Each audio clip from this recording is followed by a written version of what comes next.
I'll just give you a quick analogy, because this helped my children.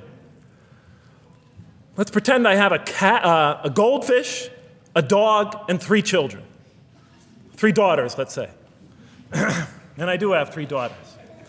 No matter how much of my love, compassion, forgiveness, caring I pour upon that goldfish, it could only experience it to a tiny degree. It might not even really be aware of it, because it's a very primitive creature. But my dog, on the other hand, when I show it all my kindness, all my love, all my compassion, all of what is essentially me, it could experience it to a much higher degree than my goldfish. And through its interaction with me, through its own trying to give its own self to me, we could experience a quite wonderful relationship. But my children, especially as they grow older and go through their own experience and their own development, could receive and experience all the love and the compassion and the forgiveness and the caring and the generosity and the protection, everything I have to offer. They could experience my being to a much higher degree than my dog ever can. And we could have a relationship of beauty that I could never have with my dog. As much as I love animals, having had 3 daughters, I know that the relationship that you have with 3 beautiful daughters could never even come close. No other relationship could approximate that. Of course, my relationship with my wife is also extremely beautiful, and she might hear this. And she's a wonderful woman, really. I mean, she's the source of so much beauty. But, okay, Madam Chairman, I am ready. So that seems to bring it all together. So now, I thought, wait a minute. That doesn't explain this. Why the intellect? Why the choice? Why the suffering? I thought, you almost had me, this Quran. You almost duped me. You almost tricked me, seduced me into accepting this philosophy. But wait a minute. What about intellect, choice, suffering? Why do we have to experience these? Why couldn't you just programmed us to be merciful, compassionate, forgiving, etc.?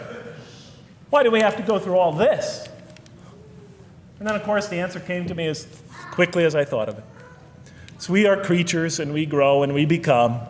And yes, and you could make us anything you want, but you can't contain any of those attributes I listed without these 3 things. In mathematics, we try, 3 premises that go into, proving a theorem. We try to see if we could take one of them away, and if it's essential.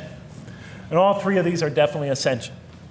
For example, you could program a computer never to make an incorrect statement, but it doesn't become a truthful computer.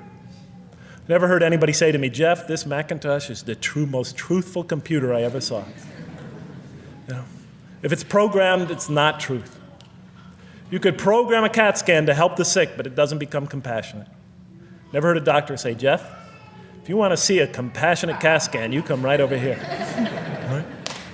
Because all those things, compassion, forgiveness, truth, caring, love, all are born out of choice, suffering, and reason.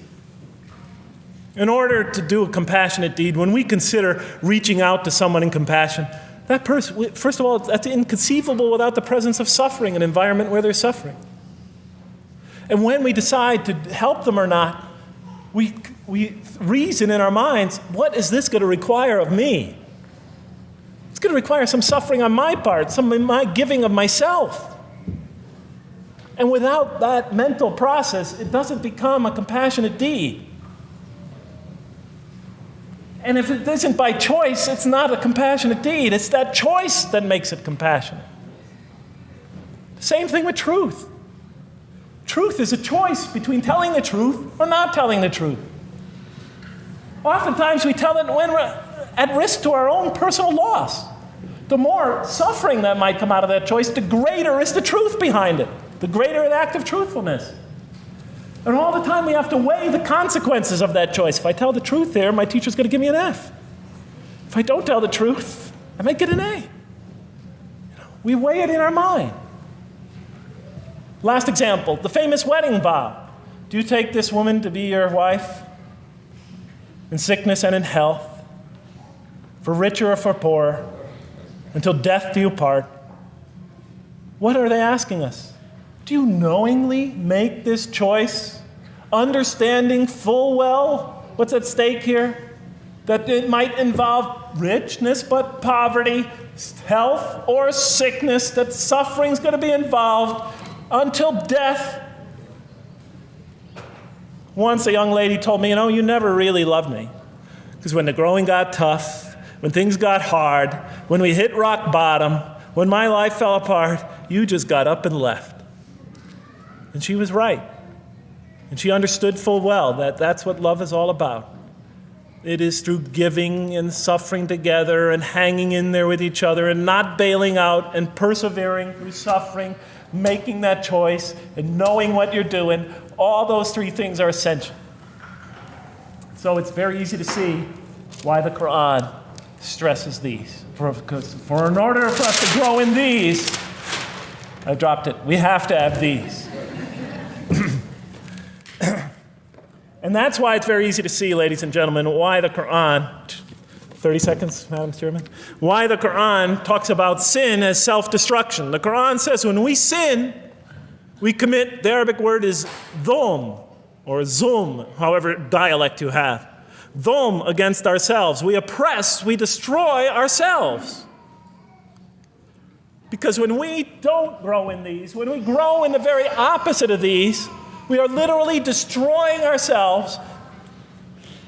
When we grow into the things that are antithetical to these, we are destroying our natures and will not allow ourselves to receive and experience the beauty that could be in store for us this life and the next. It's like coming into this world and developing in the womb none of the physical things you need to experience comfort and joy and peace and happiness on a physical level in this life. It's as if you're coming into this life and you've destroyed yourself physically somehow in the womb, and you came into it and you had nothing to protect you from the cold, from the heat, from the harshness of the elements, from germs, from disease, nothing to protect you, nothing to satisfy, give you the ability to satisfy your thirst or your hunger, nothing for you to experience any physical comfort. This is all that matters as we go into the next life. If we don't develop these through our relationship with God, our very purpose of our being, then we will experience terrible suffering in this life, worse than if we came into this life in a physical state that didn't avail us of any of the comfort of this life. And so it'll be worse than fire. It'll be worse than endless fire. It'll be worse than the worst hell we could possibly imagine. So the Quran tells us, that yes, when it talks about heaven and hell, it's used very powerful symbolic language, but what it essentially is telling us is imagine the greatest joy and wonderful and peace and serenity you could ever experience, and that's what's open to you on the one end. But on the other end, imagine the most terrible suffering that you could possibly bring on yourself, and you could also do that to yourself as well. It'll be worse than anything you could have ever imagined. And so, the Quran tells us that God says on the Day of Judgment, I did not harm you in the least. You destroyed yourselves. And it could say that in total objective truth. And that's why the Quran, well, I think I'll leave it at that because Madam Speaker is about to shoot me. I still have other things to talk about, but I want to find out how that basketball game is going.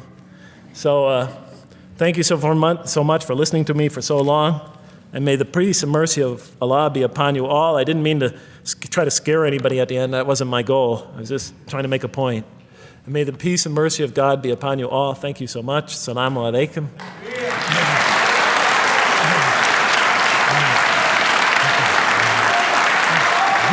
Thank you.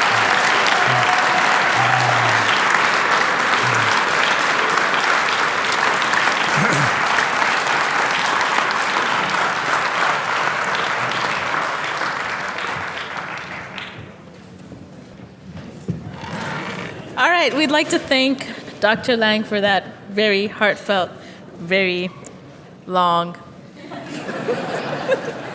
presentation.